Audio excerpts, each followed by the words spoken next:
बिस्मिल्लाहिर्रहमानिर्रहीम, अस्सलामुअलैकुम and a very good morning. Good morning public में आपको खुशामदीद कहूँगी। मैं हूँ अर्मला हसन। उम्मीद करते हैं आप बिल्कुल ठीक ठाक होंगे, मज़े में होंगे, आपकी सुबह अच्छी हुई होगी। वैसे तो मौसम का आपके मूड के ऊपर बड़ा अच्छा जो कह लें असर होता है।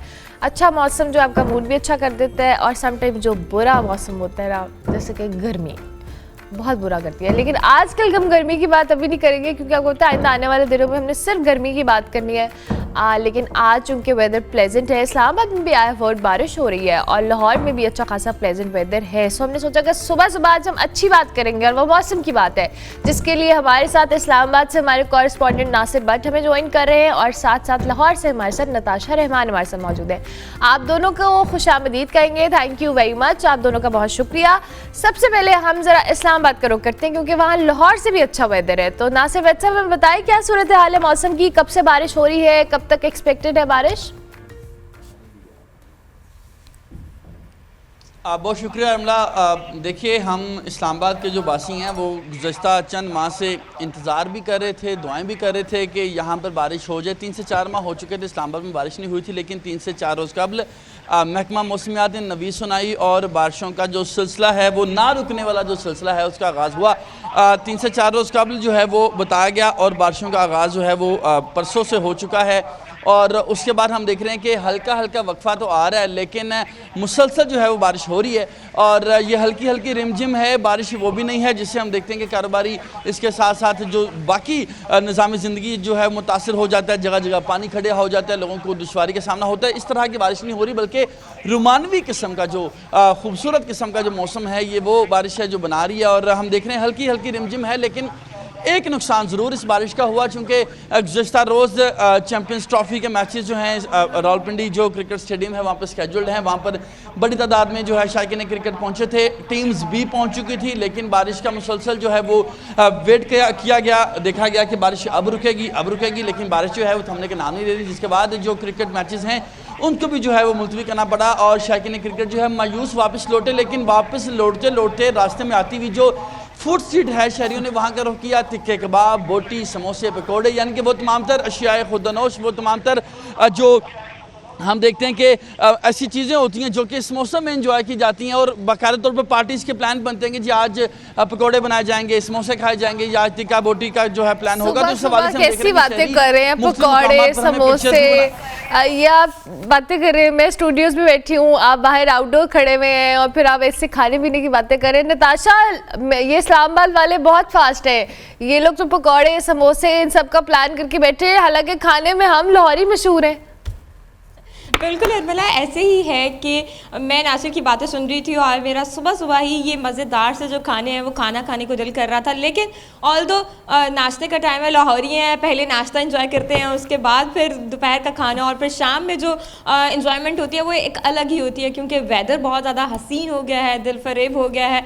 कभी बारिश आ जाती है, कभी धूप निकलती है, और जो सूरज है कभी बादलों की चादर में छुप जाता है। तो आज भी सुबह सवेरे ही ऐसे ही मौसम हो रहा है कि कभी सूरज बादलों की चादर में छुप रहा है और कभी बादलों की चादर से बाहर झांकने की कोशिश कर रहा है। लेकिन ठंडी हवा इतनी अच्छी चल रही है, अगर कहा जाए कि मौसम बहुत हसीन और दिल फरेब हो गया तो बिल्कुल गलत नहीं होगा। और एक मीठी मीठी सी ठंडी ठंडी से जो हवा चल रही है उससे बहुत अच्छा एहसास महसूस किया जा रहा है। और महकमे मौसमियात की जानिब से अच्छी नवीद सुनाई गई है कि ये जो बारिशें हैं ये 1 मार्च तक जारी रहने वाली हैं, क्योंकि गुज़श्ता हफ्ते हमने देखा कि मौसम बहुत ज़्यादा गर्म होना शुरू हो गया था, और हमें ऐसा लग रहा था कि शायद लाहौर में गर्मी शुरू हो गई है। लेकिन ऑल्दो अगर हम अभी की बात करें तो अभी मौसम इंतहाई हसीन हो गया, और एक दफ़ा जो कहा जाए कि जाती सर्दी वापस लौट आई है तो बिल्कुल गलत नहीं होगा। और जब कड़ाके की सर्दी पड़ी थी वो नहीं है, लेकिन इस सर्दी को हम इंजॉय ज़रूर कर सकते हैं। ये वो मौसम है जिसमें बैठकर आप समोसे, पकोड़े और मुख्तलिफ जो लवाजमात हैं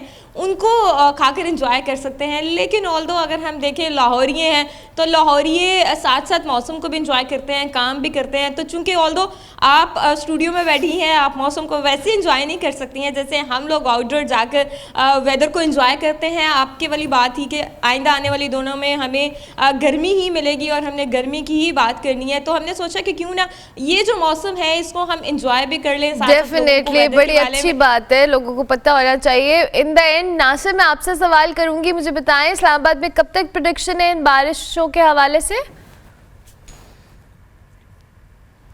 देखिए, महकमा मौसमियात ने ना सिर्फ इस्लामाबाद बल्कि जो भी गिरदनवा के इलाके हैं उनके हवाले से कहा है कि तकरीबन इस माह के एंड तक यानी कि 28 फरवरी तक जो है बारिशें होंगी। उसके बाद भी इम्कान जो है ज़ाहिर किया जा रहा है, लेकिन 28 फरवरी तक यकीन तौर पर बताया गया है कि इम्कान ज़्यादा हैं कि 28 फरवरी तक ये जो रिमझिम का सिलसिला है ये जारी रहेगा।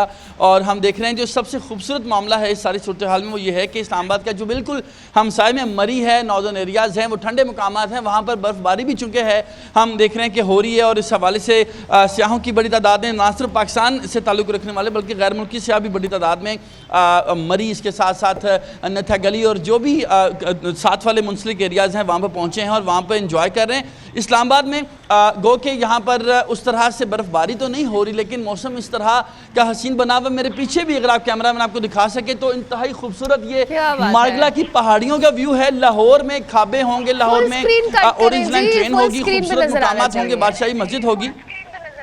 हाँ जी कंटिन्यू करें। तो मैं बताना ये चाह रहा हूँ कि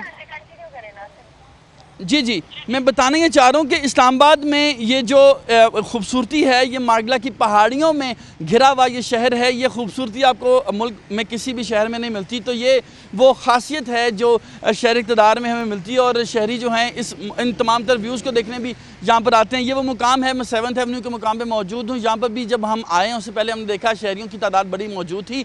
रुक कर इस व्यू के सामने जो है तस्वीर बनाने की कोशिश की जा रही थी और ज़ाहिर है चूँकि बारिश हुई है जिसके बाद पहाड़ियाँ मज़ीद खूबसूरत हो चुकी हैं और सरसब्ज़ वहाँ पर घास भी उगी हुई है। तो हम देख रहे हैं कि ओवरऑल इस्लामाबाद में इंतहाई खूबसूरत जो है वो व्यू बन चुके हैं और शहरी जो है मुख्तलिफ मुकामात पर सेल्फी भी ले रहे हैं, प्लान्स भी बन चुके हैं। कल भी हमने तफरीह मुकामात पर रश देखा, खाबे उड़ाते हुए शहरी हमने मुख्तलिफ रेस्टोरेंट्स पर देखे, तफरीह मुकामात पर शहरी अपने घर से खाने वेरी इंटरेस्टिंग जी, बड़ी अच्छी बात है। इस्लामाबाद इंडीड बहुत खूबसूरत लगता है। आम रूटीन में तो बारिश के बाद तो और भी बड़ा खूबसूरत होता है, लेकिन नताशा लाहौर भी हमारा कम नहीं है। So thank you very much, आप दोनों का बहुत बहुत शुक्रिया। नासिर भट्ट आपका भी शुक्रिया, नताशा आपका भी बहुत शुक्रिया। हमारे दोनों नुमाइंदे हमारे साथ मौजूद थे, मौसम की सूरत हाल से हमें आगाह कर रहे थे। अच्छी बातें हो गई, अब हम बात करेंगे सियासत की। मैंने ये नहीं कहा कि हम बुरी बातें करेंगे, मैंने कहा सियासत की बात करेंगे।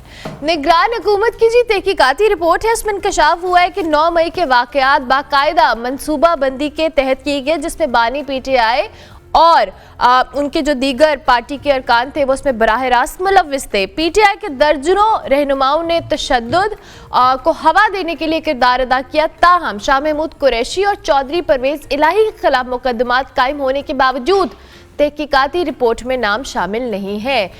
दोनों रहनुमा 9 मई के हवाले से अब तक मुकदमात को फेस कर रहे हैं, लेकिन यहाँ पर क्वेश्चन ये है कि अगर ये दोनों अफराद 9 मई के वाकयात में मुलव्विस नहीं थे तो अब तक इनके खिलाफ जो की गई कार्रवाइयाँ हैं वो किस कानून के तहत की गई हैं, और अगर हुकूमत इनको कसूरवार समझती है तो फिर इनके नाम इस रिपोर्ट में शामिल क्यों नहीं है। दूसरी जानिब बानी PTI ने जी इंतजामी मामलात पर हदायत जारी की हैं और कहा है कि पार्टी के जो लोग हुकूमती ओहदों पर हैं वो पार्टी ओहदा छोड़ दें।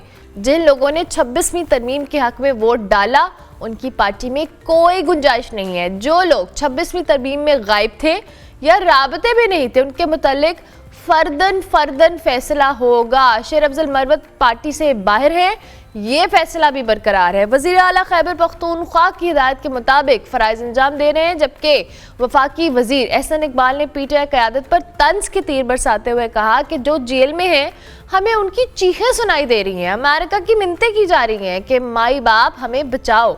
ये एहसन इकबाल साहब ने कहा है। PJ मीर साहब हमारे साथ मौजूद है। अस्सलाम वालेकुम मीर साहब, गुड मॉर्निंग, कैसे हैं आप?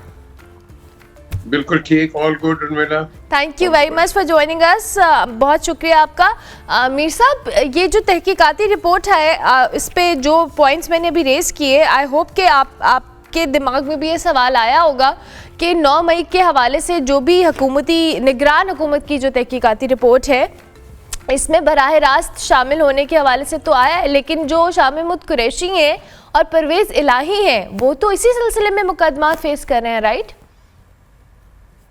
बिल्कुल ठीक है। देखें जी, ये एक होती है, आपको हम सबको पता है कि फर्स्ट इंफॉर्मेशन रिपोर्ट, तो जो फर्स्ट इंफॉर्मेशन जो दी गई होगी उस वक्त और अब उनका अगर नाम नहीं है तो दैट मींस ऑब्वियसली वो रिपोर्ट ठीक नहीं थी और इनको फिर आपने फिर बिल्कुल सही एक क्वेश्चन उठता है, फिर आपने इनको ट्राई किस बेसिस के ऊपर किया, इनको किस बेसिस के ऊपर बंद किया। सो इसमें बड़े सवालात उठते हैं। बट सबको पता है कि ये मंजे हुए लीडर्स हैं, Parvez Elahi and of course Shah Mahmood Qureshi. I mean they will never perpetrate कि हाँ जी ये करो फलाना करो. I don't think so. ये एक बन गया था, मैं समझता हूँ, स्पर ऑफ द मोमेंट के ऊपर कि हाँ जी इनको भी बंद कर दो, उसको भी कर दो, फलाने को कर दो. एंड आई थिंक इंसाफ मिल गया सबको. जिनके नाम नहीं, जिनके नाम आए और उसके बाद उनको छोड़ भी दिया गया है. So I think this is nothing big कि हाँ जी उनका पहले नाम नहीं था, ये था. हमेशा फर्स्ट इंफॉर्मेशन जो होती है that is not necessarily the right information. आपके पास सेकंड, थर्ड, फोर्थ इंफॉर्मेशन जब भी आती हैं तो उन्होंने देख लिया होगा कि परवेज लाई रोड पे निकले थे, शाह महमूद रोड पे निकले थे, क्या इन्होंने तोड़ा ताड़ी की है? हाँ, अगर इनको कहा कि ये परपेट्रेटर्स थे तो then we need to have proof for that. So I think वो कहते हैं ना, storm in a teacup, let it stay in a teacup. ठीक है. अच्छा मीर साहब, ये जो इमरान खान साहब की तरफ से इंतज़ामी मामलात को लेके हिदायत जारी की गई हैं, हम सब जानते हैं कि तहरीक इंसाफ के जो इंटरनल मैटर्स हैं वो बड़े बुरे अंदाज में एक्सपोज हुए हैं. तो कि हर पार्टी में इख्तलाफात होते हैं, इंतज़ामी मामलात पे भी कुछ चैलेंजेस होते हैं, लेकिन चूँकि इस वक्त तहरीक इंसाफ खुद हॉट वाटर्स के अंदर है तो ज़ाहिर है उनके इंतज़ामी मामलात और ट्रिगर भी कर रहे हैं. ये जो हिदायत जारी की गई हैं, आपको लगता है कि ये जो पार्टी के अंदर हमें आए रोज़ कुछ ना कुछ ऐसे बदनज़मी, कुछ ऐसे मामलात, बयानात, किसी का पार्टी में शामिल होना, किसी का निकलना, ये सारी चीज़ें इस पर फ़र्क पड़ेगा? देखिए, मुझे तो याद आता है कि जब रंजीत सिंह मर गया तो उसके बाद फिर आपने देखा कि बाद में क्या ये वो कहते हैं ना, दंगा फसाद ही आप कह लो, वो नौनिहाल सिंह, खड़क सिंह, शेर सिंह सारे मारे गए वन वे और द अदर. तो अब ये हमारे ये जो पीटीआई के जो लीडर हैं ये इस वक्त अंदर हैं. और आपने बिल्कुल सही निशानदेही की है कि यस, पार्टी के अंदर काफी डिफरेंसेस आ रहे हैं, जबकि किसी पार्टी के अंदर डिफरेंसेस नहीं आने चाहिए. ये हमने डिफरेंसेस पहले पीएमएलएन में भी देखे थे, जब नवाज शरीफ और शहबाज शरीफ एग्जाइल में थे, उस वक्त भी डिफरेंसेस हैं. डिफरेंसेस का ये मतलब नहीं होता कि आप लोगों को पार्टी से निकाल दो. ये जरूरी नहीं है कि अगर पार्टी के अंदर कोई अपना वॉइस कंसर्न करे तो फिर डेमोक्रेसी कहाँ गई ना फिर आपकी? मुझे बताएं आप, फिर हम किस डेमोक्रेसी की बात करते हैं कि अगर पार्टी के अंदर एक टोटल अथॉरिटेरियन रूल हो? हाँ जी, उसने क्यों पार्टी के खिलाफ एक बात है और एक अपनी राय इजहार करना दूसरी बात है. सो आई थिंक इस पॉइंट को भी हमने देखना है कि क्या पार्टीज के अंदर भी डेमोक्रेसी है या नहीं है. लेकिन इस वक्त जो हम देख रहे हैं, जो आपका सवाल है कि ये पीटीआई को मुख्तलिफ बयानात आ जाते हैं, कभी एक बार हो जाता है, कभी एक अंदर आ जाता है. फवाद बाहर हो गया, फवाद फिर अंदर आ गया, मरवत की बात कर ले, कोई और ले ले, तो ये सिलसिला चलता है. But we don't really know कि what is the actual truth. लेकिन मीर साहब, सॉरी, लेकिन मीर साहब आपको मैं इंटरप्ट करी हूँ. हम सब कहीं ना कहीं, आप भी चूंकि बहुत सारी चीज़ों को बहुत अरसे से कवर कर रहे हैं, मुझसे बेहतर तो आप जानते हैं कि तहरीक इंसाफ के जो मामलात हैं वो इमरान खान साहब जब तक बाहर थे तब तक वो कहते हैं ना, पर्दे पड़े हुए थे, सारी चीज़ें स्मूथली चल रही थी. तो अगर इख्तलाफात थे भी या शख्सियत परस्ती भी, जिसको बहुत सारे एनालिस्ट कहते हैं कि जी इमरान खान साहब की ज़ात के इर्द गिर्द बहुत सारी चीज़ें घूमती थी, लेकिन वो इतनी ज़्यादा एक्सपोज्ड नहीं थी. हालांकि अभी भी तहरीक इंसाफ के अंदर हम हमेशा बात करते हैं, बहुत सारे ऐसे लीडर या बहुत सारे ऐसे रहनुमा मौजूद हैं जिनके अंदर ये कैपेबिलिटी है कि वो लीड कर सकें, लेकिन अनफॉर्चुनेटली पार्टी मामलात उस तरह से हैंडल नहीं हो पा रहे हैं तहरीक इंसाफ से. ये आपने सही कहा. देखें, पीटीआई के अंदर दो लोग, एक शहजाद अकबर और दूसरा आजम खान, इन्होंने पीटीआई का सही तरीके से बेड़ा गर्क किया. और जो आप कह रहे हैं कि लोग इधर उधर हो गए, जहांगीर तरीन इतना लॉयल आदमी, उसके खिलाफ एक विच हंट इन्होंने शुरू कर दी सारों ने, और जहांगीर साइड पे हो गए. और इसी तरीके से हमने देखा कि और भी पॉलिटिकल लीडर्स जो कि बड़े स्ट्रॉन्ग सपोर्टर्स थे, इवन अलीम खान, वो भी साइड पे हो गए. नहीं जी, आजम खान. अच्छा, ओके, ठीक है. जो उनके प्रिंसिपल सेक्रेटरी भी रहे, आजम. ठीक है. तो उन पे मुझे खुद बताया लोगों ने, इनफैक्ट अफेक्टेड लोगों ने खुद मुझे बताया. मैंने इमरान से भी कहा, मैंने कहा यार अपनी पार्टी आप तकड़ी करें ताकि एक आपका एक अच्छा माहौल बने. जरूरी नहीं होता है कि आप दो चार लोगों की आप सुनते रहें. एंड में आप देख लो आज क्या हुआ है. आज हम किसकी बात कर रहे हैं? वही लोग हैं जिन्होंने पार्टी की वो फ्रेगमेंटेशन कर दी है. और पार्टी जो अब हम सब बातें कर रहे हैं कि कोई इधर बात कर रहा है, कोई उधर बात कर रहा है. आई थिंक ये तो इसका सही, वो कहते हैं ना, दूध का दूध पानी का पानी होगा कि जब इमरान खान बाहर आते हैं तो लेट्स सी उसके बाद पार्टी की क्या सहूलत है। अभी तो कई लोग फेंस पे बैठ गए, वो ढूंढ रहे हैं जगह, शायद नून में मिल जाए, शायद पीपल्स पार्टी में मिल जाए, बट आई डोंट थिंक कि ऐसे लोगों को ये पीपल्स पार्टी ना PMLN किसी को इनको रखेगा। लेकिन लेकिन मीर साहब माजी में ऐसा होता रहा है कि बहुत सारे लोग जो पहले तहरीके इंसाफ में नहीं थे वो किसी और पार्टी से आए और फिर वो वापस भी चले गए, या अगर वापस नहीं भी गए तो वो तहरीके इंसाफ ने लिए उनको पार्टी में शामिल किया। तो ये तो सिर्फ पार्टियां बदलती रही हैं और चेहरे तो वहीं के वहीं रहे। ये बड़ी अच्छी बात की, बल्कि ये सवाल मैंने नवाज शरीफ को किया था आफ्टर द साइनिंग ऑफ ये कहते हैं ये चार्टर ऑफ डेमोक्रेसी। ये पहला मेरा सवाल था इनको, तो उन्होंने कहा कि हम गौर करेंगे कि जो लोग जबरदस्ती गए हैं कहीं, हम उनको लाने का सोचेंगे। बेनजीर बैठी थी उनके साथ, और बिल्कुल सही उन्होंने बात कही कि जो खुद अपनी मर्जी से गए हैं उनके लिए कोई जगह नहीं है पार्टी के अंदर। बट ये सही है, ये जो कई लोग आ जाते हैं जिनको मैं पैराशूटिस्ट कहता हूँ, ये किसी के नहीं होते हैं, ये कभी एक पार्टी में कभी दूसरी पार्टी में, और लोगों को पता चल जाता है ये तो खुद मुफाद परस्त हैं। ऐसे लोगों की कोई अपनी पॉलिटिकल क्रेडिबिलिटी नहीं होती है। इनको वो मेरे ख्याल वो असेंबली में इनके नाम भी रखे हुए हैं आपने, तो ये जो टर्न कोट्स इनको कहते हैं, ये उर्दू में इनको लोटे छोटे लगा दिया इनको, लेकिन ये टर्न कोट्स होते हैं जो कि एक पॉलिटिकल सिस्टम को डैमेज करते हैं। पार्टीज को तो कर ही देते हैं, लेकिन एक पॉलिटिकल सिस्टम को डैमेज कर देते हैं, क्योंकि पार्टी कोई भी होती है वो जब जीत के आती है वो एक्सपेक्ट करती है कि सारे जो मेंबर्स हैं या उनके सपोर्टर्स हैं एक यूनिफाइड फॉर्म में खड़े हो। लेकिन यहाँ यही होता है कि किसी को यहाँ से एंटाइसमेंट होगी, यहाँ से होगी। मैं तो कहूंगा कि नून हो गया, पीपल्स पार्टी या PTI, आप अपने लोगों को सपोर्ट करो। ये बाहर वाले जो आ जाते हैं ना, जिनको हम इलेक्टेबल्स कहते हैं, अब जिसको मर्जी खड़ा कर दो, आपके नाम पे सब खड़े हो जाएंगे और इंशाल्लाह ईच पार्टी के जो सपोर्टर्स हैं वो जीतते रहेंगे एक दूसरे के। लेकिन ये टर्न कोट्स को मत रखें, ये पॉलिटिकल सिस्टम को डैमेज करती है, और साथ साथ जो मैं बार बार रिटरेट करता हूँ कि ये आपकी अपनी जो पॉलिटिकल क्रेडिबिलिटी है उसका बड़ा कर देती है, उसको भी डैमेज करती है। मीर साहब, एहसन इकबाल साहब कह रहे हैं कि PTI की जो क़यादत है उसकी जेल में से चीखें आ रही हैं, अमेरिका की बड़ी मिन्नतें की जा रही हैं।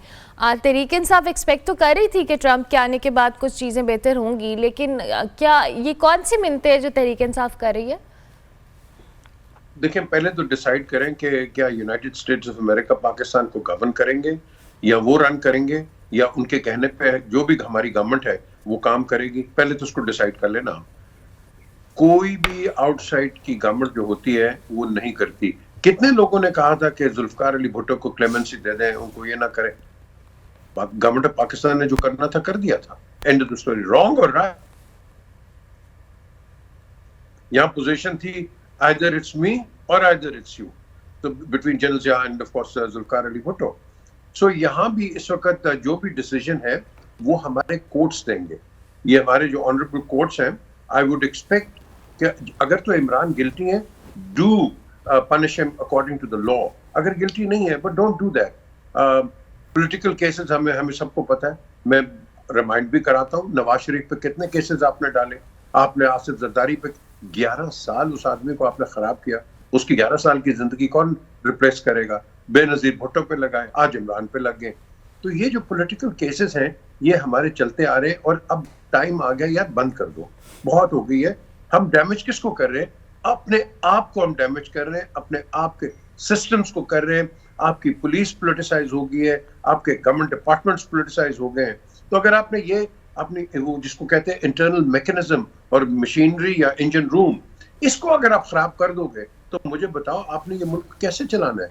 क्या 70 साल 75 साल हो गए हम इस मुल्क को इसी तरह चलाते रहेंगे? आई think it's time, enough is enough. Please move forward, और ये जो विक्टिमाइजेशन और ये जो वेंडेटास है, प्लीज इनको खत्म करें।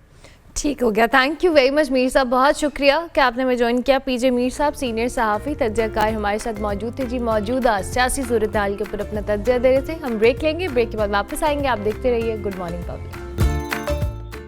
Welcome back to good morning public ji. Break के बाद वापस आ चुके हैं। आपको पता है रमज़ान आने वाला है, और रमज़ान के अंदर बहुत सारी चीज़ें होती हैं जिसका ख्याल भी रखना होता है। दो कि आपकी बॉडी के अंदर ये बहुत अच्छे चेंजेस भी लेकर आता है अगर आप इसमें अपनी फिजिकल एक्टिविटी हो, हाइड्रेशन हो, इन सारी चीज़ों को एक प्रॉपर पैटर्न के अंदर रखें। आज हम जिस्मानी हालत में जब मुख्तलिफ तब्दीलियाँ आती हैं रोज़ा रखने से, तो उसको कैसे बैलेंस किया जा सकता है, ब्लड प्रेशर, शुगर, ये सारी चीज़ें आज हम डिस्कस करेंगे। हमारे साथ डॉक्टर रिजवाना समरीन मौजूद हैं। अस्सलाम वालेकुम डॉक्टर रिजवाना। वालेकुम अस्सलाम, कैसी हैं आप? मैं ठीक हूँ, आप कैसी हैं? अल्हम्दुलिल्लाह, आई एम डूइंग गुड। आप बताएं ज़रा हमें कि रोज़े को लेकर, ज़ाहिर है हम रोज़ा रखते हैं लेकिन बहुत सारी चीज़ों को हम बैलेंस नहीं कर पाते हैं। समटाइम्स वो ओवर ईटिंग कर लेते हैं, फिर कुछ ऐसी चीज़ें इस्तेमाल कर लेते हैं जिसमें ब्लड प्रेशर और शुगर की जो कह लें लेवल्स डिस्टर्ब होते हैं। ज़रा थोड़ा सा हमें एक ओवरव्यू दें इस हवाले से। स्टार्टिंग विद द प्रोसेस कि जब हम फास्टिंग करते हैं, रोज़ा रखते हैं, तो हमारी बॉडी में होता क्या है, हमारा मेटाबॉलिज्म कैसे वर्क करता है। ठीक है। जो हम सहरी के टाइम पे जो भी हम ले रहे हैं वो एवरेज टाइम है 4 to 5 आवर्स। 4 to 5 आवर्स में वो कंज्यूम हो जाता है। उसके बाद हमारी बॉडी ने जो एक्स्ट्रा स्टोर्स रखे हुए होते हैं हमारे एडिपोज टिश्यू में, हमारे जो है वो पेट पे जो फैट होता है, उसके अलावा हमारे लिवर में जो स्टोर्ड ग्लाइकोजन है वो बर्न होकर एनर्जी बनना शुरू हो जाती है। तो रमज़ान एक बेहतरीन महीना है कि हमने जितनी भी पिछले 11 महीनों के अंदर ओवर ईटिंग या फिर वेट गेन किया होता है या स्टोर किया होता है उसको बर्न करने के लिए। बट द कंडीशन इज़ कि आपने सहरी में ओवर ईटिंग नहीं करनी। आप अगर एक पराठा खा रहे हैं और कंपैरेटिवली आप 4 पराठे भी खा रहे हैं तो वो विदिन 5 आवर्स कंज्यूम हो जाएंगे और एक्स्ट्रा एनर्जी स्टोर हो जाएगी और इस तरह से आप वेट गेन करेंगे। सेम गोज़ विद द इफ्तार के अंदर हम लोग कह लें कि देख रहे होते हैं वो चीज़ों को 2-3 घंटों से बनते हुए और हम बहुत डेस्परेट हो जाते हैं और एकदम से वो खा लेते हैं, जिसकी वजह से डायरिया हो जाता है, ब्लोटिंग, गैस और ये सारे इशूज़ आ रहे होते हैं, डाइजेशन इशूज़ आ रहे होते हैं। तो सबसे बेहतरीन जो टिप है कि जब इफ्तार का टाइम आए आपने अपना रोज़ा ग्रेजुअली ब्रेक करना है। स्टार्टिंग विद द कि हमेशा अपना जो इफ्तार है उसके अंदर शुरू करें 1 गिलास पानी और 2 खजूरों के साथ। देन आप नमाज मगरिब की ब्रेक लें। उसके बाद आप एक बोल लें आइदर फ्रूट सैलड या फिर वेजिटेबल या कोई चना चाट, कोई इस टाइप का सैलड जिसमें वेजिटेबल्स और फ्रूट्स हों। क्यों? क्योंकि सब्जियों और फलों के अंदर बहुत अच्छा वाटर कंटेंट बिल्कुल होता है। ठीक है। इसके साथ और उसके बाद आप इशा की नमाज की ब्रेक लें और उसके बाद एक प्रॉपर मील लें, रात का खाना। ठीक है। लेकिन उसमें भी ओवर ईटिंग ना करें। कोशिश करें कि आप अपनी प्लेट में बहुत ओवर सर्विंग ना करें। स्टार्टिंग विद द प्लेट कि आप जो भी चीज़ बनी हुई है उसमें से बहुत थोड़ा पोर्शन लें, वो कंप्लीट करें और देन 2 सेकंड लेके सोचें कि क्या मुझे और की ज़रूरत है। तो थोड़ी भूख रहनी चाहिए। तो खैर भूख रख के सुन्नत खाना भी चाहिए। है कि आपने बिल्कुल ऐसे ओवर ईटिंग नहीं करनी है और आपने तब दस्तरखान से उठ जाना है जब आपके थोड़ी सी भूख रहती हो। लेकिन नॉर्मली हमारे यहाँ बहुत सारे, अब जैसे मैं खुद भी प्रैक्टिस करती हूँ, मैं किसी को क्या कहूँ कि मोस्टली हम रात का खाना लेट खाते हैं एंड वी प्रेफर कि अच्छा सहरी ना की जाए या सहरी में पानी या इस तरह की चीज़ का इस्तेमाल करिए और रात का खाना हम लेट खा लिया तो कहीं ना कहीं हमारी सहरी होगी या 12-1 बजे जब अर्ली होता है। तो क्या ये पैटर्न गलत है? ये पैटर्न बिल्कुल गलत है। इशा की नमाज के बाद आप रात का खाना खाएं, उसके बाद आप कोशिश करें कि आप 10 से 15 मिनट वॉक कर लें। ज़रूरी नहीं है कि वो किसी जिम जाके हो, किसी पार्क जाके हो, घर में, आपके सहन में, घर की छत पे, लाउंज एरिया में, कहीं पे भी 10-15 मिनट आप स्लो वॉक करें। देन अपनी नींद ज़रूर लें सहरी तक और देन सहरी में आप खाएं। आप अगर सहरी नहीं करते तो आपको during the day energy levels बहुत लो फील होंगे। जो नॉर्मल एक्टिविटीज़ परफॉर्म करनी है, इवन नमाज भी पढ़नी होती है, तो इंसान बहुत लेज़ी हो जाता है कि चलो मैंने सहरी नहीं की हुई, मैं बैठ के नमाज पढ़ लेती हूँ। तो ड्यूरिंग द डे आपकी एक्टिविटीज़ बहुत मुतासर होगी। अच्छा, ज़ाहिर है सहरी के टाइम पे भी बहुत सारी ऐसी चीज़ें होती हैं जो हम खा रहे होते हैं और उसके बाद फिर पूरा दिन हम तंग हो रहे होते हैं।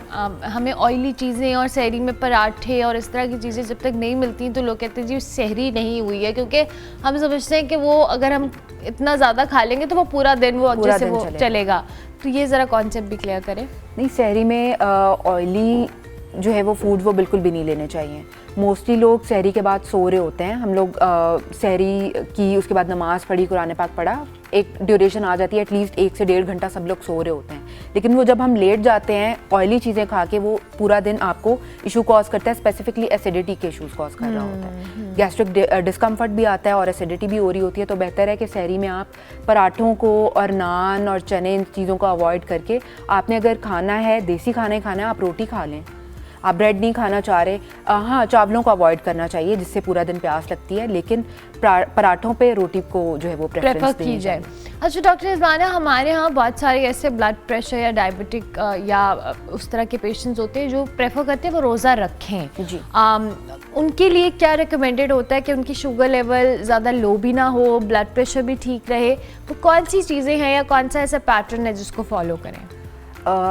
डायबिटिक और ब्लड प्रेशर के पेशेंट्स के लिए सबसे पहले ज़रूरी है अपने एंडोक्राइनोलॉजिस्ट या कार्डियोलॉजिस्ट से कंसल्ट करना कि बहुत सारे लोग हैं उनमें कोमॉर्बिडिटीज़ चल रही होती हैं, उन्हें सिर्फ ब्लड प्रेशर का इशू नहीं होता, साथ में कोलेस्ट्रॉल भी होता है। बहुत सारे डायबिटिक्स हैं जिन्हें डायबिटीज़ के साथ हार्ट इशूज़ या फिर ब्लड प्रेशर के इशूज़ होते हैं। तो रमज़ान से पहले आप अपने डॉक्टर को ज़रूर विज़िट करें। डॉक्टर आपकी हिस्ट्री चेक करेंगे कि आपका ब्लड शुगर बीपी कितना मेंटेन्ड है, और देन वो आपको सजेस्ट करेंगे कि आपको रोज़ा रखना चाहिए या नहीं रखना चाहिए। ठीक है, ठीक और है। रोज़े के दौरान भी मोस्टली डॉक्टर्स रिकमेंड करते हैं कि आप अपनी ब्लड शुगर चेक कर सकते हैं। अच्छा। तो आप ड्यूरिंग द फास्टिंग भी अपनी ब्लड शुगर चेक कर सकते हैं। उसके अलावा आपने अपनी मेडिकेशन का स्केड्यूल डॉक्टर से ज़रूर लेना है कि आपको जितनी भी, फॉर एग्जांपल कुछ डायबिटिक्स इंसुलिन भी ले रहे होते हैं और उन्हें अगर डॉक्टर रिकमेंड कर देते हैं कि रोज़ा रखना है, तो आपने प्रॉपर अपना प्लान बनवाना है कि आपने अपनी मेडिकेशन किस टाइम और किस तरह से लेनी है। क्योंकि नॉर्मली फिर ब्लड शुगर लेवल जब लो होता है तो ज़्यादा प्रॉब्लम होता है। अच्छा, जो डाइटरी पैटर्न्स है इन जनरल भी, जब हमने रमज़ान की तो डिस्कशन की है, लेकिन रमज़ान के अंदर भी जब हम अफ्तारी के अंदर बहुत सारी ऐसी चीज़ें होती हैं जैसे ऑयली चीज़ें हैं और वो आपको सिर्फ फॉर द टाइम बिंग तो फुल कर देती हैं, लेकिन जो आपकी न्यूट्रिशन वैल्यू है वो पूरी नहीं कर रही होती है। उसके लिए क्या रिकमेंड करेंगे आप? उसके लिए सबसे पहले तो रिकमेंडेड है कि आप फॉर एग्जांपल पकौड़े हम नहीं छोड़ पाते, हाँ वो तो तो सवाल ही नहीं उसके पैदा अंदर होता। आप ऐसा करें, बेसन कम डालें, सब्जियां ज़्यादा डाल लें। अच्छा। पोर्शन आप उस तरह से सब्जियों का बढ़ा दें। सेकेंडली, अगर आप न्यूट्रिशनल वैल्यू पूरा करना चाह रहे हैं और आप चीज़ों को फ्राई कर करके खा रहे हैं जो सिर्फ एक्स्ट्रा कैलोरीज ऐड कर रहा है, कोई न्यूट्रिशनल वैल्यू ऐड नहीं कर रहा ऑयल आपके खाने के अंदर, तो आप अपने कुकिंग मेथड्स को चेंज कर सकते हैं। आजकल एयर फ्राइंग बहुत कॉमन हो रही है। आप अगर आपको एयर फ्रायर अवेलेबल है, या जिस तरह से रमज़ान की ग्रॉसरीज हो रही होती हैं, तो माशाल्लाह कुछ फैमिलीज़ की लाख को क्रॉस कर रही होती हैं रमज़ान की ग्रॉसरी की वैल्यू, तो लाइक 15 to 20,000 में आपके पास जो है वो एयर फ्रायर आ जाता है। तो अगर आपकी बड़ी फैमिली है और आप लोग बहुत पसंद करते हैं कि कुकिंग ऑयल और फ्राइड और पराठे और इस तरह की चीज़ें, तो आप छोटी सी एक इन्वेस्टमेंट कर लें अपनी और अपनी फैमिली की सेहत के लिए कि आप एयर फ्रायर ले लें, आप पकौड़े समोसे लें, पोर्शन कंट्रोल रखें, लेकिन अपना कुकिंग मेथड चेंज कर लें, या तो आप एयर फ्राई कर लें या फिर आप बेक करें। And it's very helpful by the way, अगर आप एयर फ्रायर का इस्तेमाल करें, इवन आप अपनी स्टेक्स, अपने पकौड़े, फ्रेंच फ्राइज, ऐसी बहुत सारी चीज़ें आप अगर एयर फ्राई करें तो उससे आपका ऑयल जो कंजम्पशन है वो भी काफ़ी हद तक कम हो जाती है, और वैसे भी इट्स हेल्दी आई गेस। वो आपको, जो हम एक पैटर्न, जिस तरह से हम रमज़ान को सेलिब्रेट कर रहे हैं, बचपन से हमने अपने दस्तरखान सजते देखे हैं, आपको वो छोड़ने की ज़रूरत नहीं है, लेकिन छोटे छोटे चेंजेस करके हम अपनी डाइटरी हैबिट्स को बेहतर कर सकते हैं। हाँ, क्योंकि अगर आप पकौड़े समोसे बगैर ऑयल के खा रहे हैं, टेस्ट उसका वही है, पकौड़ा Exactly भी same वही taste होगा आता है। जो आपने सोचा हुआ है। अच्छा जी, अब हमने अपनी ये जो बहुत सारी ख़वातीन की प्रैक्टिस होती है, समझिए कि रमज़ान में दो कि आपकी बॉडी को डिटॉक्स करने का एक ज़रिया होता है, बट इसका ये मतलब नहीं है कि आपने रमज़ान के एक महीने के अंदर अपना वेट लॉस करना है और उसके लिए आपने फाकी भी करनी है, आप सहरी में भी कम खा रहे हैं, अफ्तारी में भी कम खा रहे हैं, पतले तो आप हो रहे हैं, लेकिन उसका नुकसान क्या उठा रहे हैं आप? इसके नुकसानात क्या आते हैं कि हमारी बॉडी में तो ओवरऑल जनरलाइज्ड लेथार्जी हम इसे कहते हैं कि बहुत लेज़ीनेस आ जाती है, आप लेज़ी फील करते हैं। ख़वातीन ने घरों में जो है वो सहरी भी बनानी है, इफ्तार भी बनाना है, नॉर्मल उनकी ड्यूटीज़ भी चल रही हैं, वर्किंग विमेन अपनी वर्किंग पे भी जा रही हैं, बच्चों को भी स्कूल भेजा जा रहा है, सारी एक्टिविटीज़ नॉर्मली चल रही हैं। देन इफ्तार में भी सारा एहतमाम करना है, रात तक किचन में काम चल रहे होते हैं। तो जब आप इस तरह से क्रैश डाइटिंग करके वेट लूज़ करने की कोशिश करते हैं, तो आपको सिर्फ और सिर्फ बॉडी में वीकनेस, लेथार्जी आ रही होती है, और सेकेंडली आपकी जो स्किन है, हेयर हैं, नेल हैं, ये चीज़ें अफेक्ट हो रही होती हैं, क्योंकि जितनी भी न्यूट्रिशनल डेफिशिएंसीज़ हैं उनके अपेरेंट सिम्टम्स हमारी बॉडी पे आ रहे होते हैं। बिल्कुल ठीक है। अच्छा डॉक्टर रिजवाना, ये जो बीच में रमज़ान में डिटॉक्स डाइट्स भी चल रही होती हैं, वो भी बहुत सारे लोगों ने, मेरे पास तो अभी से व्हाट्सएप पे मैसेजेस आना शुरू हो गए, रमज़ान का 20 डे चैलेंज है, ये डिटॉक्स डाइट कर ले, ये फलानी, इज़ इट रिकमेंडेड? ये रिकमेंडेड नहीं है, क्योंकि वो भी कहीं ना कहीं क्रैश डाइटिंग की तरफ आ जाता है। द सिंपल प्रैक्टिस इज़ कि आप सहरी करें, आपको रोटी खानी है, आप एक रोटी खाएं, साथ में दही ले लें, साथ में बॉइल्ड एग ले लें, लस्सी वगैरह आप अवॉइड करें, ये आपकी सहरी हो गई। देन इफ्तार में आपने स्टार्ट किया सिर्फ 2 खजूर और 1 गिलास पानी, ठीक हो गया। नमाज के बाद दोबारा सैलड या फ्रूट चाट, एनीथिंग, लेकिन उसमें शुगर आपने ऐड ना की हुई हो, वो ले लिया, मतलब आप ब्रेक के साथ ले रहे हैं, और देन आप रात में प्रॉपर एक मील ले लें। ठीक है। जिसमें आप फास्ट फूड वगैरह अवॉइड करें, कोल्ड ड्रिंक्स आप अवॉइड करें। और अगर आप ये पैटर्न 30 डेज़ तक आप लेके चलते हैं ना, तो आप विजिबली देखेंगे कि 6 to 8 kgs नॉर्मली एक बंदा लूज़ कर सकता है। अच्छा सिर्फ इस तरीका है। कंट्रोल के साथ। हाँ, कंट्रोल के साथ और हेल्दी तरीके से। That's very important. Thank you very much doctor Rizwana, बहुत शुक्रिया। डॉक्टर रिजवाना समरीन हमारे साथ मौजूद थी जी। रमज़ान के अंदर हम अपनी डाइट, अपनी न्यूट्रिशन को कैसे बैलेंस कर सकते हैं, और वेट लॉस भी हो सकता है और वैसे भी बॉडी डिटॉक्स भी हो रही होती है, तो इसमें ज़्यादा ओवर ईटिंग के बजाय अपनी डाइट को हेल्दी करना इज़ इम्पॉर्टेंट। हम ब्रेक लेंगे, ब्रेक के बाद वापस आएंगे।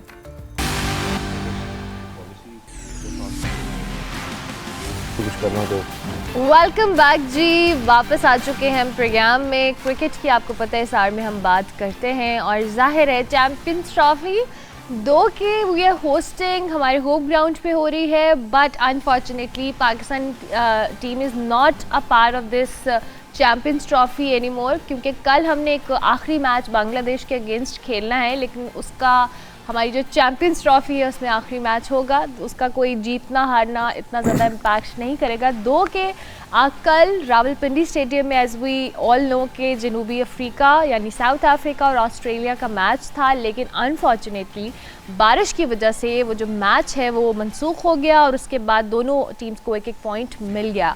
इस चैम्पियंस ट्रॉफी में क्या सूरत हाल है जी, कितना इंटरेस्टिंग होने वाला है, कितना नहीं, और पाकिस्तान टीम चूँकि आउट है इस टूर्नामेंट से। हमारे साथ स्टूडियोज़ में ज़ीशान राना मौजूद है, उनको हम खुशामदीद कहते हैं। अस्सलाम वालेकुम। Thank you very much Zeeshan, बहुत शुक्रिया आपका। 2 के इंडिया वर्सेस पाकिस्तान मैच के बाद हमारी आपसे डिस्कशन नहीं हुई। हमने रोज़ाना की बुनियाद पे उन 2 दिनों में डिस्कशन की है कि क्या फ्लॉस थे, क्या चीज़ें थी, बट स्टिल अभी ओवरऑल जो चैम्पियंस ट्रॉफी की एक वाइब है, जो टीम्स अच्छा परफॉर्म कर रही हैं, बहुत कम्पिटिटिव किस्म के मैचेस हो रहे हैं, हाई स्कोरिंग मैचेस हैं, और उसको चेज़ किया जा रहा है टारगेट को। मैं आपसे एक ओवरव्यू लेना चाहूँगी। एक्चुअली आपने इंट्रो में अपने काफ़ी हद तक बता दिया कि Pakistan yet again we bowed out of ICC tournament, not the first time. अगर आप एशियन क्रिकेट काउंसिल के 2023 के एशिया कप के बाद से देखें, the debacle of 50 overs World Cup, then T20 World Cup, and then this Champions Trophy, आप 8 years से ना रिनिंग चैम्पियन थे चैम्पियंस ट्रॉफी के, और आपका एक अच्छा मिक्स बना हुआ था। वी वर ऑल दो बायलैटरल सीरीज़ थी, जो मैं पहले आपके प्रोग्राम में भी आके मॉर्निंग शो में भी कह चुका।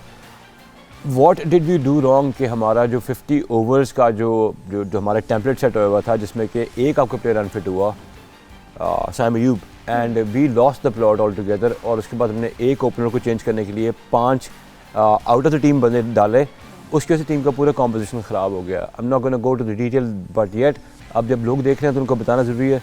सऊद शकील 2023 के वर्ल्ड कप के बाद इंडक्ट किया अपनी टीम में, no one day practice at all. Fahim Ashraf out of blues, just got him in the team and no point. और फिर आप लेके आ गए खुशदिल शाह को, शायद उसने, मेरा ख्याल है कि प्लानट अर्थ के बाहर के उसने परफॉर्म किया था, उसकी बेसिस पे लिया है। वाहिद क्रिकेट टीम है, जब आप T20 लीग्स की बेसिस पे अपनी वनडे टीम को सिलेक्ट करेंगे तो ऐसा ही होगा। चैम्पियंस ट्रॉफी की अगर कॉन्टेक्स्ट में बात करें तो पाकिस्तानी टीम आज कल शायद विश कर रही हो कि शायद उनका मैच पिंडी में होता, वो रन आउट हो जाता, उनको एक पॉइंट मिल जाता, so that we would still say कि वो जीते, वो हारे, ये मिल जाए, वो हिल जाए, तो हमारा अगर मगर की सूरत हाल रहती है। अगर मगर हमारी टीम शायद स्टैट्स पढ़ी नहीं, लेकिन स्टैट्स की प्रोबेबिलिटी का जो चैप्टर है ना, उस पर हमेशा बैंक करती रही है। We still live in 92, we still think it's 92, it's 99, it's 2003, it's not the case। आपका पूरा जो apparatus है, पूरा क्रिकेटिंग पैराफर्नेलिया जो है, आपकी टीम, आपका setup, everything has been questioned, and now the sad part is I get to talk to a lot of obviously journalists from India, and they keep calling, we keep matching notes. वो literally they were shocked कि there is no rivalry anymore because it's always a cakewalk whenever we meet you and this and that। अरबला उसमें जो अब जो हमारा जो champions trophy रह गया है, आई थिंक अब क्रिकेट के जो फैंस हैं ना, जिनको क्रिकेट पसंद है, they would want to see high voltage cricket. कल लोग डिसअपॉइंटेड थे बिकॉज ऑस्ट्रेलिया साउथ अफ्रीका का बड़ा एक हाई वोल्टेज मैच होना था। I think the teams to look out for in this tournament after the England and Australia matches, obviously Australia हालांकि 5 strike उनके प्लेयर्स नहीं है, उनका ओवरऑल पूरा पेस अटैक नहीं है, लेकिन उनकी बैटिंग ने जो है ना आउटशोन। India is the second team to watch out for sure because they don't have to travel much। वो दुबई में बेस्ड हैं और वो जितने मैचेस जीतते जाएंगे they're gonna stay in Dubai. Her team आएगी ट्रैवल करके, ट्रैवलिंग सारा आप लेके, और वो आराम से वहाँ बैठ के करेंगे। उस पर क्रिटिसाइज कर रहे हैं बहुत सारे प्लेयर्स कि व्हाट्स दिस बिहेवियर कि एक टीम है जो कि एक जगह एक वेन्यू पे जाकर बैठ गई है and every other team is travelling back and forth just to play a match with them. You are absolutely right, लेकिन ये चीज़ें जो है ना, it is less of India's fault, more at the part of the ICC, yeah. because when ACB, Australian Cricket Board, England Cricket Board, all the big boards stayed quiet कि भाई वो वहाँ यहाँ पर नहीं आ रहे। अब तो मेरा ख्याल है कि उन्होंने यहाँ आ भी जाते हैं तो they would have beaten us in Lahore। तो I think it's better to get beaten in Dubai than in Lahore, और चले गए। लेकिन डेल्टा बहुत बड़ा है पाकिस्तान की क्रिकेट में और वर्ल्ड क्रिकेट में। मैं पहले भी आके सिर्फ नेगेटिविटी वाली लोग सोचने बातें करता हूँ। हमारी क्रिकेट में बहुत बड़ा डेल्टा है इंटरनेशनल क्रिकेट से, because we don't train that much, we are not fit as the other athletes are, and we don't take cricket as athletics. जब तक आप इसको एज एथलेटिक्स नहीं लेंगे, आपके bowlers in a trot 15 over नहीं फेंक सकेंगे तो आप वनडे में थ्राइव नहीं कर सकेंगे। इन अ ट्रॉट से मुराद अगर उनके पास स्टेमिना है कि वो 15 ओवर्स स्ट्रेट कर सकें तो आपको 3 स्पेल्स करने हैं as a fast bowler. Attack करना है, मिडल ओवर्स में करना है और डेथ ओवर्स में करना है। आप में गैस नहीं है, पेट्रोल नहीं है, तो यू कैन नॉट सस्टेन। और वही बात घूम फिर के ज़ीशान फिटनेस के ऊपर आ जाती है, फिटनेस पे आ जाती है, बिकॉज हमने देखा है कि हमारे प्लेयर्स, अभी आपने साइम अयूब का जिक्र किया था, और ये जब से चैंपियंस ट्रॉफी को हम डिस्कस कर रहे हैं, हमने फ़खर जमान की इंजरी आईसीसी वाले इस चैंपियंस ट्रॉफी में देखी है और वो आईसीसी टूर्नामेंट से बाहर हो गए इस इंजरी की वजह से। हारिस इंजरी के बाद आए but still is you know conscious about his injury. वो जब परफॉर्म भी कर रहे हो तो नज़र आता है। इवन शाहीन शाह अफरीदी उनका पेस कम हो गया है विद दैट इंजरी, उस पर इफेक्ट हुआ है। तो ये जो फिटनेस है ये बहुत मेजर कंसर्न है हमारी टीम के लिए कि दुनिया भर के प्लेयर्स जहाँ पे इंजरी के बाद कम बैक करते हैं और बहुत बेहतर अंदाज में करते हैं, हमारे प्लेयर्स कॉन्शियस भी होते हैं, even better, yes they come back even better. या तो ये क्या फैक्टर है, इस पे भी तो बहुत ज़्यादा बात होनी चाहिए। मैं आपको 2 एग्जांपल्स देता हूँ। ऑब्वियसली टेम्पलेट सेट किया, जिस तरह फिटनेस के स्टैंडर्ड सेट करता ऑस्ट्रेलिया, इंग्लैंड, इंडिया। चलें हम इंडिया की बात करते हैं। जसप्रीत बुमराह को एक बैक इंजरी हुई। मतलब जब फास्ट बॉलर को बैक इंजरी हुई थी ना, ही इज़ ऑलमोस्ट डन। वो उससे जब वापस आया तो he came back as a quicker, as a fitter and a more lethal bowler. ठीक है, अब आप यहाँ पर आ जाएँ हारिस रऊफ की बात करने। उसको साइड स्प्रेन पड़ा। साइड स्प्रेन अगर एक फास्ट बॉलर को पड़ता है उसका मतलब ये है कि 6 वीक्स तक जो है ना के बाद वो अपनी क्रिकेट को कंटिन्यू करेगा, रिहेबिलिटेशन स्टार्ट करेगा। हमने ये किया, हारिस पहले मैच में साइड स्प्रेन पड़ा, हमने उसको इंडिया के खिलाफ फिर से पिच कर दिया। Now we actually risk his whole career, his immediate future, that is how he's already 34, तो अब कितना फ्यूचर उसका पड़ा हुआ बाकी। फर्स्ट थिंग ये। सेकंड थिंग आ गई कि जब पाकिस्तान के आगे फर्स्ट करें, ये talking about Shaheen Shah Afridi, fast bowling में आपकी बॉडी का हर मसला लगता है। पैर से स्टार्ट होता है, आपके हाथ तक जाता है, तो you have to make sure everything is in place. आप जब 4 ओवर की क्रिकेट खेलेंगे, आपको अपने लैंडिंग फुट पे श्योर नहीं है। आपकी क्रिकेट का एक जो हमारा फिजियो है ना, he was from abroad, I am not going to take his name, he has been with the team for the last 7 years। मतलब अगर वो 7 साल में इतनी बैक टू बैक इंजरीज हुई हैं तो why is that still with the PCB, मुझे को बता दो। फिर आपका फास्ट बॉलिंग कोच, आप चैंपियंस ट्रॉफी बैटिंग की वजह से नहीं आप उससे आउट हुए, आपकी बॉलिंग की वजह से आप आउट हुए हैं। आपको मैं कैच बताता हूँ, ग्लेन फिलिप्स ने कैच किया अगेंस्ट पाकिस्तान। फ़खर जमान ने सिर्फ एक डाइव मारी थी, उसको already he walked into the champions trophy, half fit था। जब हमारा दिल करता है हम एक प्लेयर को कहते हैं फिट हो गया, जब दिल करता है वो हाफ फिट बंदे लिया था, उसको कोई इशू था इससे पहले, कोई सीरियस इशू था। आप एक अनफिट प्लेयर को टीम में लेके आ रहे हैं और फिर वो उसको जो उसको इशू है ना, अनफॉर्चुनेटली उसमें मसल्स आपके स्टिफ हो जाते हैं। So I don't think that there is much cricket left with Fakhar अगर उसका रिहेबिलिटेशन पूरा नहीं होता। तो इट्स मोर ऑफ फिटनेस। फिर आपने अपने आप को जिस फॉर्मेट के मैच होने लगा, टूर्नामेंट होने लगा, उससे आप रिवर्स फॉर्मेट में खेलते हैं। आप वनडे के टाइम पे टेस्ट मैच स्टार्ट कर लेते हैं और अब आप कह रहे हैं टेस्ट मैच के टाइम पे आप T20 की बात करें। सो इस दिशा में आपको इंटरप्ट करिए, हमारे साथ शमशेर नियाजी भी हमें ज्वाइन कर रहे हैं। अस्सलाम वालेकुम Shamsher, thank you very much, I hope you are doing well. अभी ज़ीशान बड़ी इंपॉर्टेंट बात कर रहे हैं फ़िटनेस को लेकर कि हमने अपने प्लेयर्स की जो फिटनेस है वो हमारी प्रायोरिटी का उस तरह से हिस्सा नहीं है, और ये हमने नियर पास्ट में देखा है कि जिस तरह से प्लेयर्स इंजर्ड हो रहे हैं और उनकी परफॉर्मेंसेस के ऊपर असर पड़ रहा है, और वो फिर आ रहे हैं और उनको हम रेस्ट उतनी तरह या रिहैब का इतना ज़्यादा टाइम नहीं दे रहे। क्या समझते हैं कि फ़िटनेस को लेकर ये एक बहुत मेजर कंसर्न है जो दुनिया भर में प्रायोरिटी होती है बोर्ड्स की अपने प्लेयर्स को लेकर? जी अरमला, थैंक यू सो मच। सबसे पहले तो गुड मॉर्निंग। देखें, मैं आपको एक बात बताऊं, दुनिया में आप कोई भी स्पोर्ट्स खेल लें, फुटबॉल खेल लें, हॉकी खेल लें, क्रिकेट खेल लें, कोई भी स्पोर्ट्स खेल लें, अगर आपके पास फिटनेस होगी ना उस स्पोर्ट्स को खेलने की, आपका 100% काम हो जाएगा। If you are not fit enough to play that sports, आप नहीं खेल सकते। भले हमारे प्लेयर देखने में पतले हैं, दुबले हैं, लगता है ऐसी है किसी आम बंदे के लिए कि यार ये फिट है। फिट मीन्स कि आपका मसल स्ट्रांग होना चाहिए, आपके पास एबिलिटी होनी चाहिए वो स्पोर्ट्स खेलने के लिए। मैं अगर 3 साल क्रिकेट खेलता रहूँ ना और मैं एक दिन जाके फुटबॉल खेल लूँ तो मेरी टांगें खिंच जाएंगी। तो आपको उस स्पोर्ट्स के मुताबिक अपने मसल्स को डेवलप करना पड़ता है, अपने आप को फिट रखना पड़ता है। दूसरी बात, उस दिन मेरी किसी से बहस हो रही थी कि यार फ़खर जमान इंजर्ड हो गया, हालांकि पतला है, फिट है और फोर्स का बंदा है, बड़ा इसको तगड़ा होना चाहिए। देखें, फील्डिंग की बाकायदा प्रैक्टिसेस होती हैं, डाइव किस तरह मारनी है, कौन सी टांग नीचे लेके आनी है, आप अगर स्किड कर रहे हैं आपने स्किड पोजीशन में पकड़नी है, ये सब चीज़ें बताई जाती हैं। ये शान भाई बैठे हैं, ये बड़ी इन्होंने फिट बात की है। ग्लेन फिलिप्स, वो एलेक्स कैरी ऑस्ट्रेलिया का, वो कैच पकड़ के मैं हैरान हूँ, खड़े किस तरह हो गए। मतलब डाइविंग कैच एयर में उन्होंने 2-3 सेकंड टाइम लिया है और वो नीचे गिरे हैं, उसके बाद वो खड़े हो गए जैसे कोई नॉर्मल बंदा होता है कि यार मुझे कुछ भी नहीं हुआ। हमारे फ़खर जमान, हमारा शाहीन शाह अफरीदी इंजर्ड हो गया था वर्ल्ड कप में, हारिस रोफ पेसर हैं, उनको देखें, पेसर के पास अगर फिटनेस नहीं है तो पेसर किसी काम का नहीं है। अगर आप फिट, सबसे पहले तो पाकिस्तान क्रिकेट बोर्ड को चाहिए सर्जरी मर्जरी साइड पे कर दें, सबसे पहले इन प्लेयर्स को लेके जाएं घर, इनको कहें भाई आप 2-3 महीने के आप रेस्ट पे हैं और आपने सिर्फ अपनी फिटनेस पे काम करना है, दैट्स इट। ये जो आप चले, हम नहीं, इस चीज़ को हम, ये बड़ी छोटी सी बात लगने लग गई मुझे, ये बार बार कहना कि यार they're earning 4 million, they're earning 6 million, they're earning up to 8 million. पैसे कमाएं, वो पैसे अपने जिस्म पे लगाएं। इंडियन क्रिकेटर्स, आपको पता है अरमला, मैं आपके नॉलेज में थोड़ा इजाफा कर दूं, शायद आपको इस चीज़ का पता भी हो ऑलरेडी, मैं ऐसी कोई बात नहीं है, इंडियन प्लेयर्स अपने शेफ साथ लेके आए हैं Dubai. Can you imagine, Indian players अपने पर्सनल शेफ साथ लेके आए, उनको पता है कि यार हमने कोई गंदी चीज़ नहीं खानी, हमने अपनी डाइट का ख्याल रखना है क्योंकि हम एक टूर्नामेंट खेल रहे हैं। मतलब वो इतना कंसर्न है। अब वो क्या, वो जो शेफ्स हैं और जो फिटनेस ट्रेनर है वो इनके पर्सनल पेरोल्स पे हैं, ना कि इनके बोर्ड के पेरोल्स में, क्योंकि ये प्लेयर इतने कंसर्न्ड हैं, इतने फोकस्ड हैं। मतलब विराट कोहली का अपना बयान है कि विराट कोहली कहता है कि यार मैं फोकस आउट हो ही नहीं सकता, मैं मैच से 2-3 घंटे पहले मैं अपनी बीवी का फ़ोन नहीं उठाता, तो दोस्तों जाना का फ़ोन क्यों उठाना, मैं फोकस आउट नहीं होना चाहता। फोकस आउट ना होना, फिटनेस होना, ये बहुत बड़ा कंसर्न है। तीसरी सबसे बड़ी चीज़ है कि आपकी टीम के, देखें, नसीम, बाबर आजम, रिजवान, शाहीन, आप दोनों यहाँ बैठे हैं, आप मुझे बताएं पिछले 3 से 4 सालों में आप तीनों शक्लें आप हर फॉर्मेट में नहीं देख रहे। आप देख रहे हैं ना, टेस्ट में वो शक्लें हैं, T20 में वो शक्लें हैं, ODI में वो शक्लें हैं।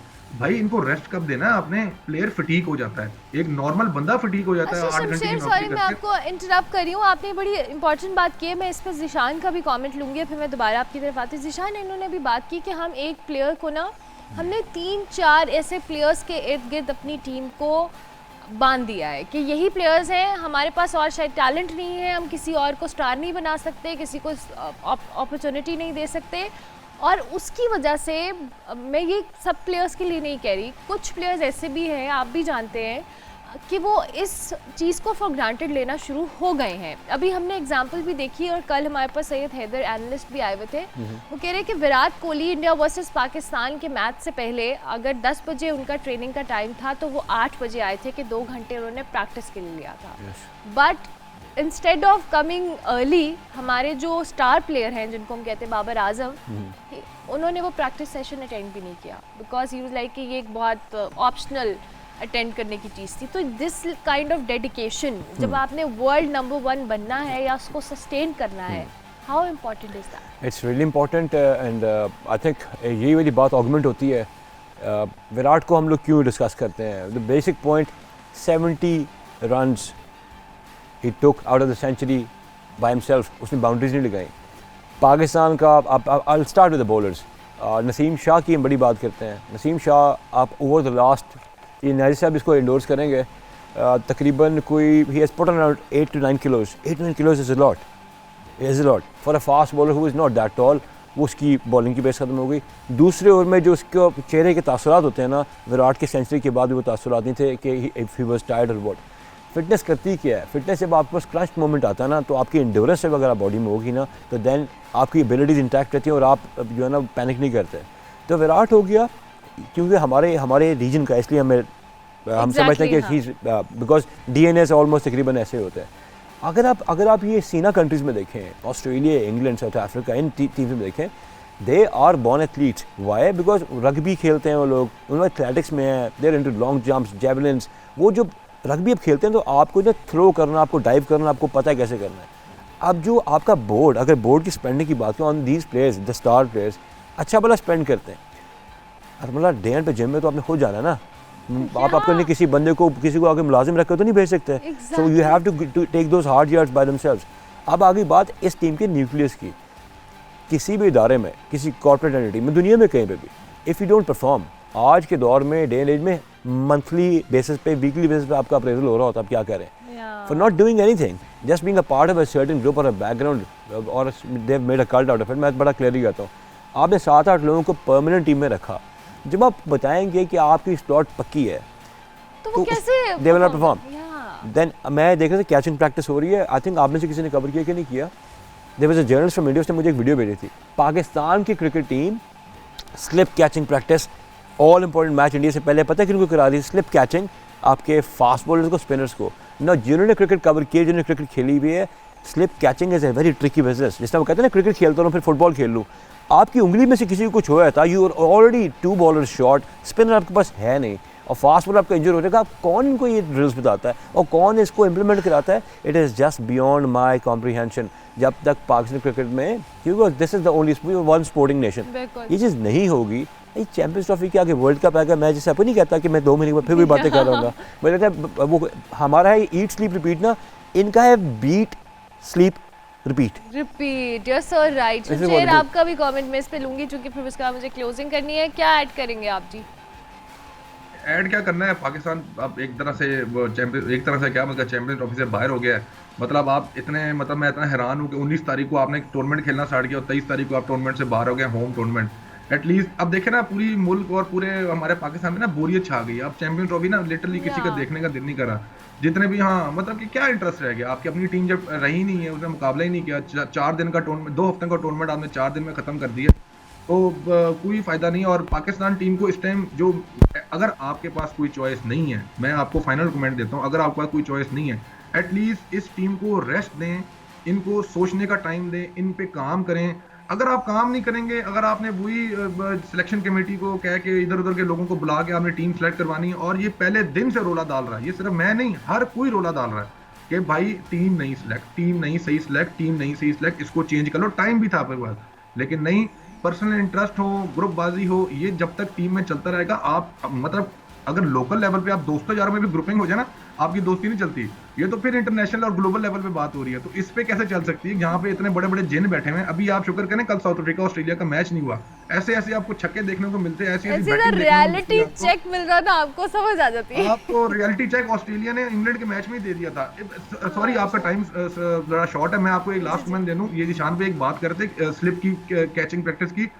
आपको पता है 2004 में जब इंडिया पाकिस्तान आया था ना, तो उससे पहले इंजमाम हमारा कप्तान था, इंजमामुल हक ने सारे प्लेयर्स को खड़े होकर पूरा दिन कि गैप में से सिंगल कैसे निकालना, उसकी प्रैक्टिस करते थे। ये मतलब वसीम वकार जो दावे करते हैं ना कि हमने कदाबी स्टेडियम के 22 चक्कर मारे इमरान खान की कप्तानी के अंडर, ये सच बातें हैं। वो फिटनेस इतनी कंसर्न थे उनके लिए। और देख लें वसीम वकार, इमरान, इंजमाम, इन सारों की परफॉर्मेंस थ्रू आउट इनके कैरियर देख लें, इनके कैरियर कितने शानदार हैं। और आजकल के बच्चों के कैरियर देख लें आप।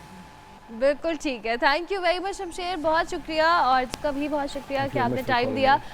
दो कि मेरे पास आज टाइम थोड़ा लिमिटेड था, बट हमने कोशिश की। And Shamsher was so right कि जो चैंपियंस ट्रॉफी दो की एक्साइटमेंट होनी चाहिए, we are the host. But वही बात है कि जब होस्ट टीम ही नहीं खेल रही है तो वो एक्साइटमेंट हमारे लिए डिस्कशन में, और कितना क्रिटिसाइज़ कर ले, क्या बात कर ले, at the end of the day management और ये सारी चीज़ें उस बोर्ड के हाथ में है जिसने इसको बेहतर करना है। सर्जरी की बात से बेहतर नहीं होगा, इम्प्लीमेंटेशन या कोई ऐसी चीज़ या कोई ऐसी एग्जाम्पल सेट होगी, तभी पब्लिक भी जो कह लें हम सब लोगों को भी कुछ आसरा होगा कि जी अच्छा चीज़ें बेहतरी की तरफ जा रही हैं। सो आई होप कि बेहतरी की तरफ जाएँ। कल पाकिस्तान वर्सेस बांग्लादेश मैच होगा, देखेंगे और उस पर फिर कमेंट भी लेंगे। प्रोग्राम का वक्त हुआ, इंशाल्लाह मेरी आपसे मुलाकात होगी कल। तब तक के लिए अल्लाह हाफ़िज़।